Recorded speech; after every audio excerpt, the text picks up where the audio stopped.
Welcome to SchezzWho, Afterwards top spot for politics, and it comes to you from the best folks, namely Andrea Dixon, who founded this great channel, and a good friend, Miss Ellen. Great food over there at Ellen's Home Salon Barbecue Express. Portsmouth Boulevard's a great location, as is across from Regent University in Virginia Beach. Want a good dinner spot? Ellen's Home Salon Barbecue Express. Also, my good friend, Mr. SchezzWho Varner, who just this weekend at Black Brand Weekend won Entrepreneur of the Year in Hampton Roads. So SchezzWho Varner doing great things with Positive Vibes Incorporated. He also founded the Hampton Roads Green Book to help you find great Black and Brown owned businesses in Hampton Roads. SchezzWho, you are the man. Also want to shout out Mr. Farley Perkins, an insurance broker with the Farley Perkins Agency. He's got his number right there. Got his email address right there. Look him up to help out with insurance needs on your behalf. And ELG Sweet Boutique, which is a great confection-based business here on High Street in Portsmouth. So if you want something sweet, go on down to ELG Sweet Boutique. Now, this show comes to you in order to get you top political content. In return, please like this show. Please comment on this show. Please subscribe to this channel. And it grows the show into the algorithm. The more you can watch, all the better. More people will be able to be informed that way. Informed on things like the feelings out there on why Kamala Harris lost. I can't outright say that Trump won. This was a mass failing on the Democrats. And I'll mention that over and over whenever I get a chance. But just know that it's not me saying it. The following is from Ken Major Beal. This will probably be the longest post I've ever written and the most honest. I'm turning the comments off because in this moment, this post isn't a conversation, but my perception and now our reality. If you are not ready for a dose of honesty, this post isn't for you. You may want to stop reading right now. Vice President Harris didn't lose an election on Tuesday. We the people lost an election. I am still very much saddened by the results of the election. I know misogyny is real by all genders. I would be a fool not to see that. But Harris didn't lose because of misogyny. She lost because of something that I've personally been railing about for, say, the last 2 years, bit by bit, the racism within the Democratic Party. Last week, I let a handful of close friends know that I didn't see a path to victory. Because in the cities I had listening sessions, Black men and Latino men were open and honest that the Democratic Party was not only a party that abandoned them, but a party that no longer saw themselves in. In Philadelphia, Atlanta, Milwaukee, take note of the cities, please. I heard over and over again since 2016 that the suburban women came in and kicked us out, and the party is following suit. Now, for a moment, let's rewind. Before Trump, many of us, present company included, were involved, active, and dedicated our blood, sweat, and tears to this country politically. Then in 2013 or so, demographically, you begin to see a shift of people of color moving from the cities to the suburbs. Keep following this. It'll make sense shortly. Then 2016 happens. Suburban women become galvanized, which let me say is fantastic. Problem, instead of working with the pre-existing folks, it became a slow and non-nefarious takeover. But it was a takeover, and many of us were pushed aside or experienced removed simply because we no longer were the Democratic Party's shiny new toy. Cut to now. These folks, after years of being pandered to and forgotten, have moved on.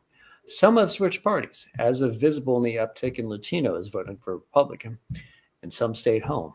And states like Wisconsin, Pennsylvania, and Georgia. And now let's talk about our Muslim voters who were pretty much told all year not to mention the genocide of their people, to behave properly. And maybe, just maybe, there would be some crumbs for them. Don't believe me? Look at Michigan's numbers. They're all details that I've personally been sharing, as well as many Black men with Democratic circles. We have literally been raving mad all year. Locally, Dems are patting themselves on the back for a job well done. In my county, the only Latina to run for the board, a goddamn doctor, was shunned by the party. I didn't see one representative from the Democratic Party of DuPage at any of their events, not one.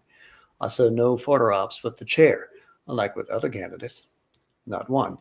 Yes, this didn't go unnoticed. The local party in the second largest county in Illinois has zero black officers. Not one. The only black township chair, the night before a big get out the vote weekend, was threatened and damn near kicked out of the party. I will not speak about my experiences here, but I will say, as a former chair, I did sit in on a meeting regarding a political machine takeover in which I was openly called a loser, and insinuations were made about me being a vagabond. Yes, you read that correctly. A week later, I was inducted into my second museum. Folks, 50% of the nation isn't racist, bigoted, homophobic, and misogynistic. The Democratic Party is slowly abandoning us, and folks are jumping ship. Harris is losing the popular vote. If this doesn't open your eyes to reality, you're soaked. And there are other factors at play. 100%. But until the Democratic Party starts calling out its internalized racism, the way we openly speak about abortion, Medicare, and all the other factors that matter, the numbers will drop. Here's the hope. I'm a proud Democrat. I'm not leaving the party. I'm proud of our values, but I can see and have been victim of the problem. And yes, I've been fighting against it all damn year. Yes, I'm mad as hell.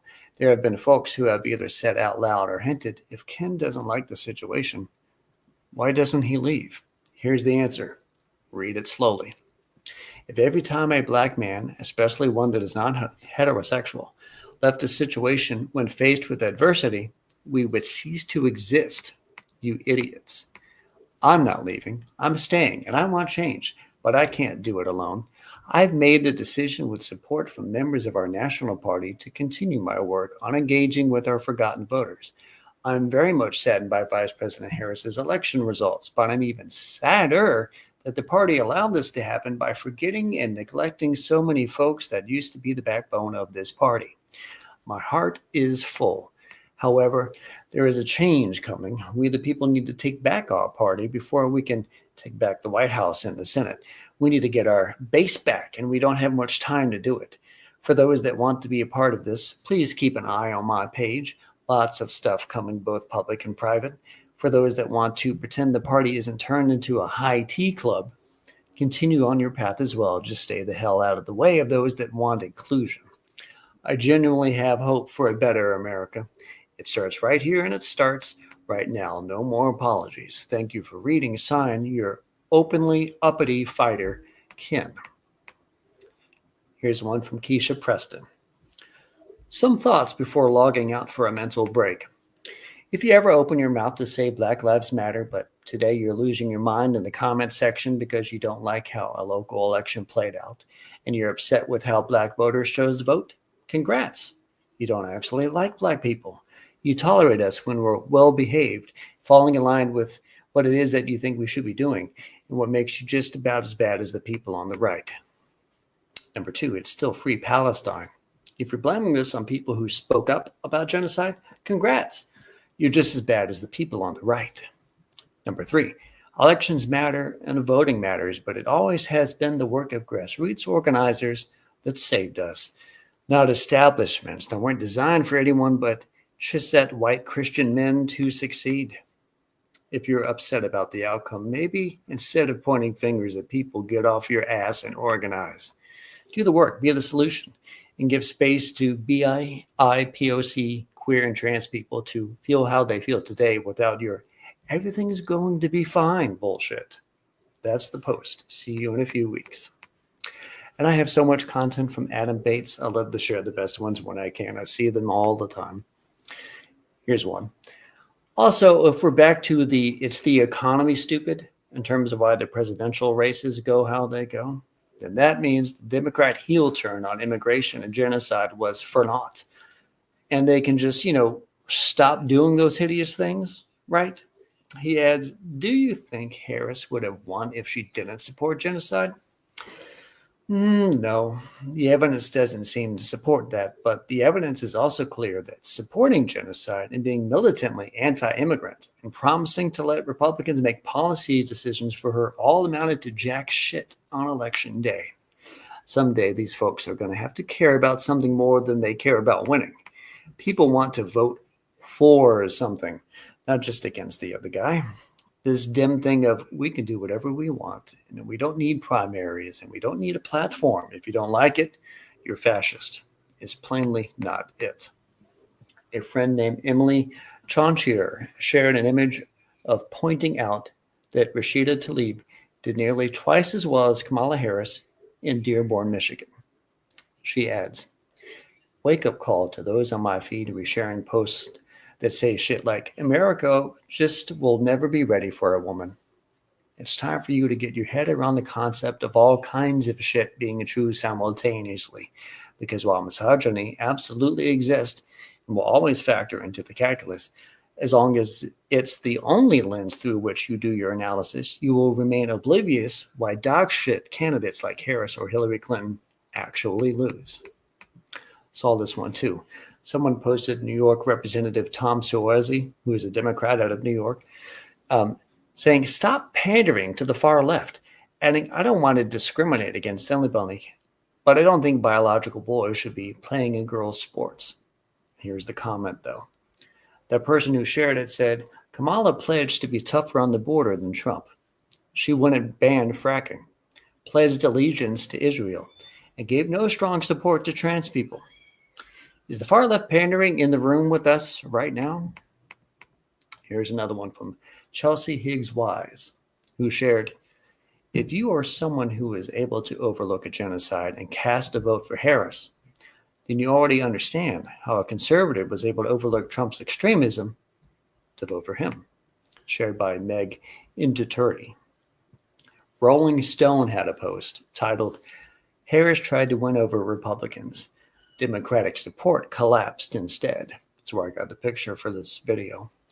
Exit polls suggested Harris's investment in counting Republicans and courting Republicans was a major misfire. While Democrats were busy making the case that Republicans should leave Trump, voters fled the Democrat Party instead, or they stayed home. Colin Tiernan then said, not rocket science. Teaming up with the masterminds of our murderous foreign policy was bad, actually. One more from Adam. Also, can this election please be the final nail in the coffin of Democrats running on, we can do whatever we want because the other guy sucks? What was Harris running on other than not Trump? Hiring 1,000 more border Nazis?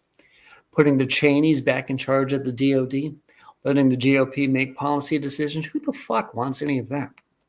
Say what you want about hope and change, but even 16 years later, you still instantly know who I'm talking about, don't you? What will Harris' campaign be remembered for? Sneering, I'm speaking to a bunch of genocide victims? The Dems have come to believe too much of their own fan fiction about how important and entitled to rule they are.